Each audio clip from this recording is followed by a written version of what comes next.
Assalamualaikum warahmatullahi wabarakatuh. Berjumpa lagi dengan Ibu Ranti Puspasari SPD. Ibu membawakan mata pelajaran kewirausahaan dengan materi indikator keberhasilan produksi massal di kelas 12 TBSM dan 12 TKJ. Sebelum kita memasuki materi ini, sebaiknya kita berdoa terlebih dahulu. Doa menurut agama dan kepercayaan kita masing-masing. Doa dimulai.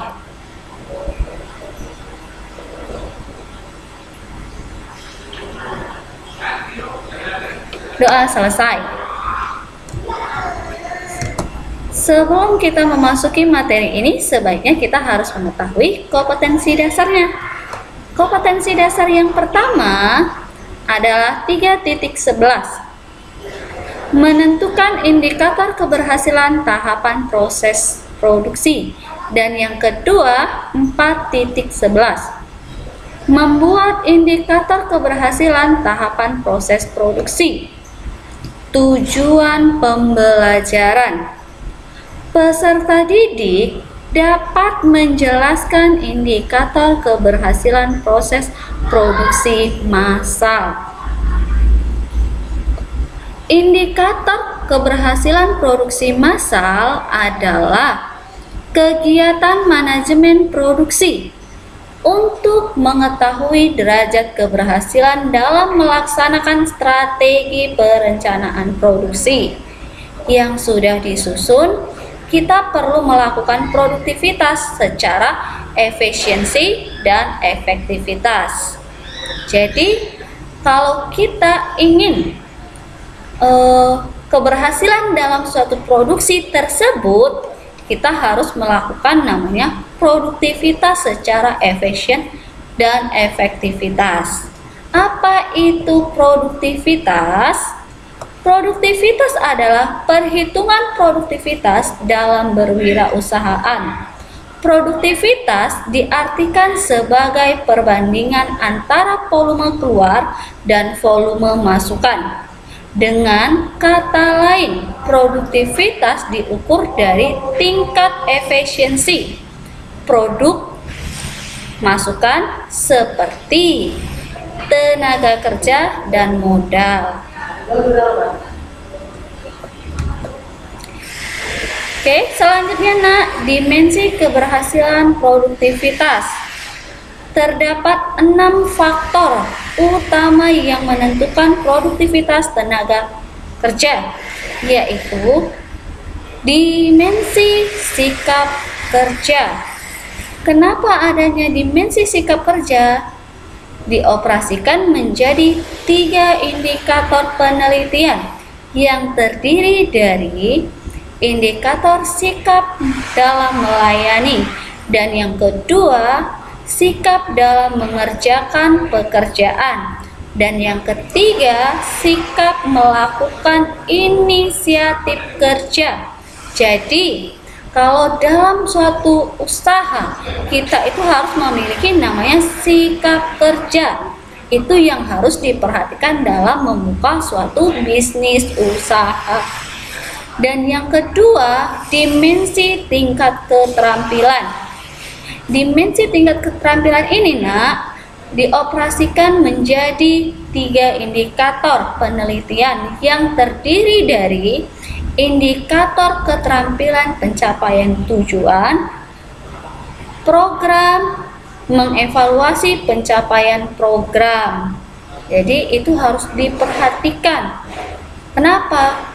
Keterampilan dalam suatu pekerjaan, dalam suatu yang kita memiliki ide-idenya, itu adalah suatu program untuk mencapai tujuan dan evaluasi untuk berikutnya. Selanjutnya adalah dimensi hubungan. Dimensi hubungan ini memiliki 3 indikator penelitian. Yang pertama, hubungan kerja antara pemimpin. Dan yang kedua, hubungan kerja antar bagian. Dan yang ketiga, hubungan kerja dengan rekan kerja. Jadi hubungan kerja itu sangat berpengaruh jika kita ingin membuka suatu usaha atau bisnis yang baru. Kalau tidak ada namanya hubungan, gimana kita bisa menciptakan bisnis-bisnis yang baru, ide-ide yang baru untuk suatu usahanya. Oke, yang selanjutnya yang keempat, dimensi manajemen produksi atau produktivitas. Oke, dimensi produktivitas ini terbagi menjadi 3 indikator. Ya, yang pertama, koordinasi pekerja dan komunikasi antar bagian. Jadi, dimensi ini sangat diperlukan, makanya koordinasi terhadap atasan bawahan itu wajib harus ada komunikasi. Dan selanjutnya yang kelima, dimensi efisiensi.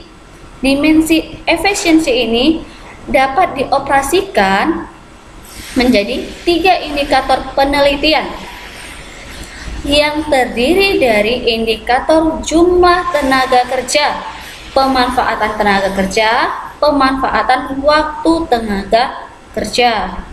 Dan yang keenam, dimensi kewirausahaan. Dimensi kewirausahaan adalah dimensi yang dioperasikan menjadi 3 indikator penelitian yang terdiri dari indikator kemampuan potensi daerah dan melihat potensi diri sendiri. Itu juga ada dalam suatu kebutuhan produktivitas, dimensi untuk keberhasilan suatu peluang usaha atau muka suatu usaha. Kapasitas produksi. Apa itu kapasitas produksi? Oke, kapasitas produksi adalah hasil produksi atau volume pemrosesan, jumlah unit yang dapat ditangani, diterima, disimpan atau diproduksi oleh sebuah fasilitas pada periode waktu tertentu. Oke, jenis-jenis kapasitas. Yang pertama, desain, efektif, dan pemanfaatan. Jadi, jenis-jenis kapasitas ini sangat dipergunakan. Contoh aja desain. Desain itu bisa kita gunakan dalam hal pembuatan kemasan, itu untuk mengundang atau suatu pelanggan itu tertarik dalam desain produk yang akan kita launchingkan. Efisiensi sama manfaat ini menjadi satu bagian. Kalau dia tidak efektif dalam suatu pekerjaannya, tenaga kerjanya tidak efektif untuk menyelesaikan produk tersebut, gimana kita bisa menyelesaikan produk tersebut. Pemanfaatan juga. Jadi antara desain sama efektif itu harus bisa sejalan sehingga bisa menjadi pemanfaatan yang bisa kita proses selanjutnya.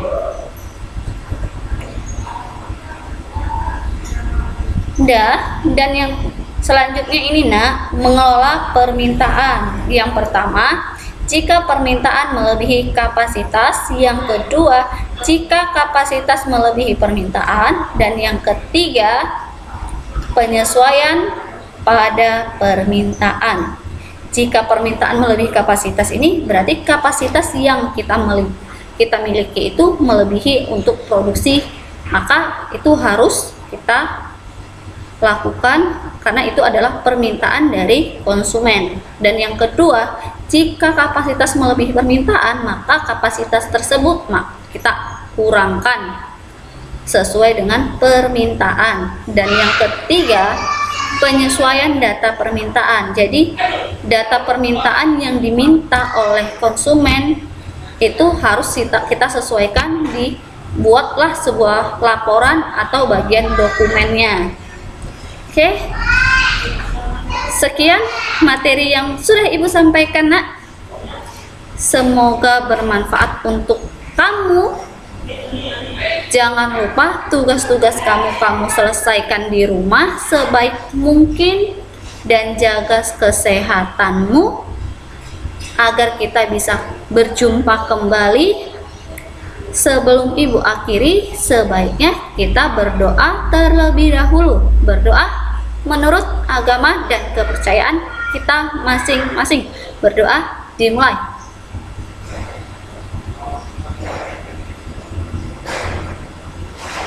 Berdoa selesai. Assalamualaikum warahmatullahi wabarakatuh.